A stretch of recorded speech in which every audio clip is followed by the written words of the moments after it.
ቋንቋ ጀርመን ብቕል ዝበለን ዘተኣምን መንገዲ ክትመሃሩ ትደልዩ ዶ?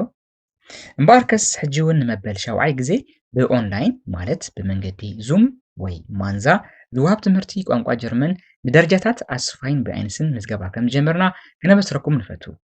ትምህርቲ ዝጅምረሉ ዕለት 2 ወርሒ 8 2025 ኮይኑ ንውሓት ግዜ ስልጠና ከዓ ን3 ወርሒ ይቕፅል።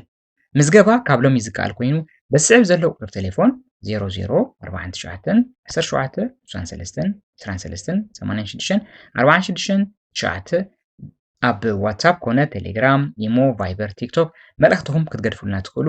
ንሕና እውን ተመሊስና ክንረኽበኩም ኢና። እዚ ትምህርቲ እዚ ንደረጃታት ኣስፋይ ብኣይንስ ኣብ ናይ ምሸት ሰዓታት ቀዳምን ሰንበትን ዝወሃብ ኮይኑ ኣስፋይ ካብ 6:30 ክሳብ 8:40 ናይ ምሸት ብኣቆፃፅራ በርሊን ብኣይንስ ካብ 8:40 ክሳብ 10:40 ናይ ምሸት ይወሃብ።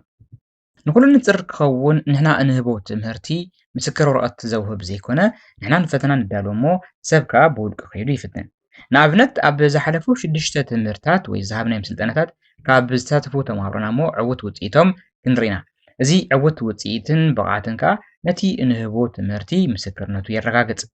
ንኣብነት ገለ ካብቶም ብዙሓት ዕዉታትና ካብዚ ኣብ ቲክቶክን ዘርጊሕናዮ ዝነበርና ነዚ ይመስል።